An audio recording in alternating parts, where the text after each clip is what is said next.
How to jar pumpkin. Start by bringing the pumpkin up to boiling for 2 minutes. In the meantime, prep your jars to be able to be washed and dried. Transfer the pumpkin that's just boiled for 2 minutes to the mason jars. After the jars have been filled, go ahead and give the jars a shake and add liquid to about 1/2 inch below the lid. By patting the jars on the bottom, we decrease the amount of space being used by the pumpkin so we can still add more before we add our liquid.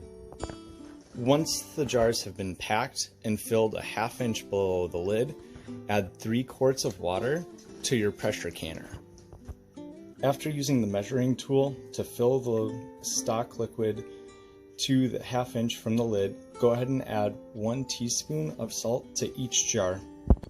After adding salt, place the lids on the lid of the jar, or lip of the jar, and make sure that the jars are clean before placing the lids. Take your time to center them to make sure that they fit. After sealing the jars into the pan with 3 quarts of water in the bottom, you're going to turn it up to high heat, making sure that it's centered on your element. On a glass top stove, there's only certain types of elements that are allowed to be able to work with pressure cookers to be able to get the heat high enough in the canister.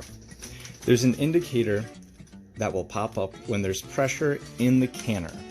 Once there's pressure in the canner, meaning that is popped up, you're going to have steam coming out of your little spigot.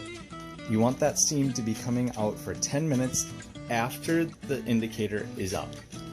After the 10 minutes, you're going to use your weight and apply your weight to the top of the pressure cooker. After the weight has been applied, the pressure top will start to rock back and forth. After it's rocking back and forth, you wait 90 minutes for pumpkin to can. The indicator has come up, and so now we're going to purge our canister. This purging will take place over the course of 10 minutes. Our canister has been purging for 10 minutes, so now we're going to add 10 pounds per square inch to the top of the lid. Now, we're going to wait for this little weight to start rocking back and forth before we start our 90-minute time. After getting the canister to where the weight is rocking back and forth, adjust your temperature on your stovetop to where it's lower,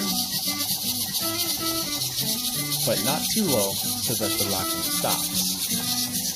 Adjust it so that your pot is not going to overheat,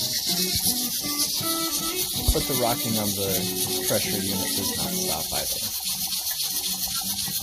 Once the rocking is stabilized, start your timer for 90 minutes.